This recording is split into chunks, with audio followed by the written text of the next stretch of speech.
7 mistakes that military buyers can make if they're not properly educated. It can save you thousands of dollars and a lot of headaches. Stick around to get all the details. See you on the other side. What's going on, guys? So like I mentioned in this video, we're going to go over 7 mistakes that I have seen, not my clients, but I have seen make in the past when it comes to purchasing a home out here when they are using their VA loan or PCS into Hawaii. We're going to cover all that. Before we jump into it, this is your first time here, let me quickly introduce myself. My name is Patrick Longley. I'm a licensed real estate agent out here in Hawaii. Have been for nearly a decade, helping buyers, sellers, investors, and service members like yourself with their real estate needs. With that being said, if you have any questions about PCS in Hawaii, living in Hawaii, anything when it comes to real estate, feel free to reach out to me. Got my contact information right here. You can directly DM me on any of my social media platforms, or what I find to be the best is book a call with me or my partner Tristan in the link down below, where you can book a day and time that fits your needs, your time zone. It makes it really easy for us to communicate and answer all the questions that you have. So with that being said, let's jump into the 7 mistakes that I have seen when they're looking to purchase a home out here in Hawaii. The first mistake is being solely focused on what your monthly payment is. Now, what do I mean by that? When you are looking to buy a home, I always like to lead with the numbers. I always like to tell my clients, let's get you pre-approved. Let's find out how much you qualify for. And then they take that number and they go, okay, I want to buy that house. That's the cheapest house. That's the one I want because that one makes me feel comfortable at the monthly payment. But in a monthly payment, there's a lot of different things you need to factor in. You have the principal, interest, the taxes, insurance. More importantly, and the most important one, is the HOA. Now, a lot of homes out here in Hawaii, specifically in Oahu, there's going to be certain, even single family homes that may have an HOA. And those are going to be factored into your monthly payment. Not just the mortgage, it's the HOA we need to factor in as well. Because the mortgage is going to stay the same. But the HOA generally goes up every single year, 4 to 10%, 4 to 15% every single year. Now, there's a lot to unpack when we're strategizing on types of homes that have HOAs and ones that don't. But you may find a home that's a lot cheaper when it comes to the price, but when you factor in the HOA, the monthly payment changes. And it can also change the appreciation rate of that property, because if you have a high HOA, when you want to sell 3 or 5 years later, maybe that buyer is not going to be attracted to that because it started at 500, but now it's 700. So there's a lot of different things you need to factor in. And that's one important thing, is you don't always want the cheapest home or the cheapest price. You want to factor in all the numbers when it comes to that monthly payment, and also strategize on what that HOA is and whether it's going to benefit you or hurt you in the future. And on top of that, you may see something that has a high HOA, but they have no projects because they did everything. And then you might see something with a cheap HOA, but the building is in shambles and they have a lot of work that they need to do, and you're going to get surprised with higher HOAs in the future. But that's something we help our clients with. We always analyze the condo documents, but again, a lot to unpack, just something to keep in mind. Mistake number 2, not moving fast enough. Now, generally you're gonna get PCS orders out here. You're gonna be here usually 3 years.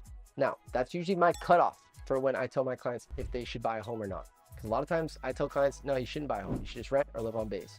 If you're only gonna be here for 2 years, or you say, hey, I'm gonna be there for 3 years, I'm gonna chill for a year and then maybe I'll buy next year, I usually would tell them, maybe just don't buy it all, because you need enough time for Hawaii to do what it does, which is appreciate in value. And if you are only giving it 2 years, you're basically buying the home and only waiting 2 years for the value to go up.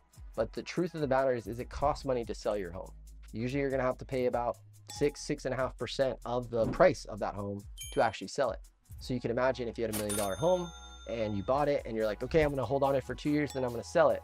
Well, if the value of that home only went up 6%, then you basically made nothing. So you really want to keep in mind, if you are looking to buy a home, it's best to investigate now. And you really want to strike the first year you're here, because you're usually only going to be here for 3 years. And if it's any less than that, best just to basically rent or live on base, because you need more time for the value of the property to go up to buffer in the cost to sell it so that you can walk away with equity. I would prefer that you just rent a place, maybe just pocket money up front, and then not have to go through that process. But again, if you do have 3 years or more, there's a lot more upside if you actually strike sooner than waiting. And generally what we do, because it can be scary to strike so fast, is that we help our clients with educating them on the areas, everything they need to know about the areas, the building, the unit, as well as do virtual showings and or just show them the timeline. I've got a video right here, kind of goes over the timelines. If you are serious about buying a home and you want to strike sooner rather than later, so you can tap into that appreciation train for those, at least those 3 years, check out that video right there. Mistake number 3 is buying before you understand the neighborhood. Now, again, we really help our clients with educating them on different neighborhoods, and we're supposed to not really steer anybody, but I'm going to give my honest opinion whenever I talk to a client and tell them what my thoughts are. I'm not going to do it right here, but if you want to give me a call, I'll give you my honest opinions on different neighborhoods and the vibe that I think it provides and whether that matches what you're looking for. Because location and neighborhoods are extremely important. Not just the house. You might have a beautiful house, but it might not be in the best area. and we're here to educate you accordingly. So don't buy just on a price tag. There's a lot more to unpack. Mistake number 4 is waiving inspections. There's better ways to make your offer look more attractive than just to waive inspections. Homes out here in Hawaii, depending on what side of the island you're on, are a lot older. So they could have issues, and that's what we're here to help you with, is not only give you our honest opinion when we first see the home, but the inspector is really our backboard and our protection to truly understand what type of electrical does it have? Is the electrical box overheating? What's the age of the roof? These are all things that we may not know because we don't have the tools unless we utilize an inspector. So what I generally tell my clients is that if it's very competitive and you really want this property and you want to make yourself look more attractive, there's a lot of different ways that we can, other than increasing the price. Like, for example, we could say, hey, inspections is for informational purposes only. So we still can do our inspection. We're just telling the seller, hey, we're not going to ask you for anything, but you still reserve the right to see the quality of the home and decide whether you want to take on that mortgage payment and live in that home without going in blind. Mistake number 5 would be not truly understanding your TLA, or the amount of time that you have before you actually have to move into a home. Now, what do I mean by that? Once you actually land on island, you're generally going to get 30 days of TLA where you're going to live in a hotel. Government's going to pay you. You're going to get stipend to live in that hotel and pay for the hotel, but you're only going to get 30 days. And depending in what branch you're in, I find that Army is the one that's usually the strictest on this. You may or may not be able to extend that 30 days. Now, a general transaction is 30 to 45 days. So you can imagine if you land on island and you don't know exactly the property you want, you don't put it under contract literally the day you land. If you're in the Army, you may have to pay out of pocket to stay in that hotel longer, or find a place that allows you to live month to month while you're closing on that property or still searching. So again, timing is really important.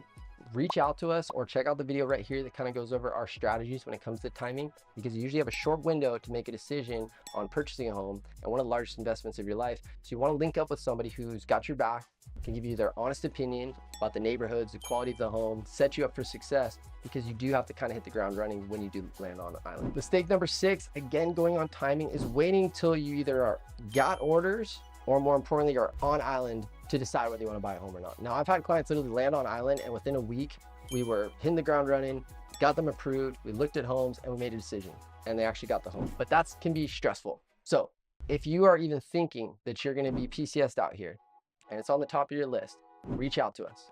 We'd be happy to educate you on the different areas. We can get you an idea of what areas might fit your needs, where you're going to be stationed out, what the commute times are, what the cost of homes are in that area, what the cost of rents are in that area. These are all things you want to kind of have a true understanding so that you have a nice base of education. So if you do get those orders and you are planning on coming out here, you already know what areas you like, how much you qualify, how much house you want or need, and whether those things all match up. And mistake number 7 would be thinking that you can Airbnb your unit.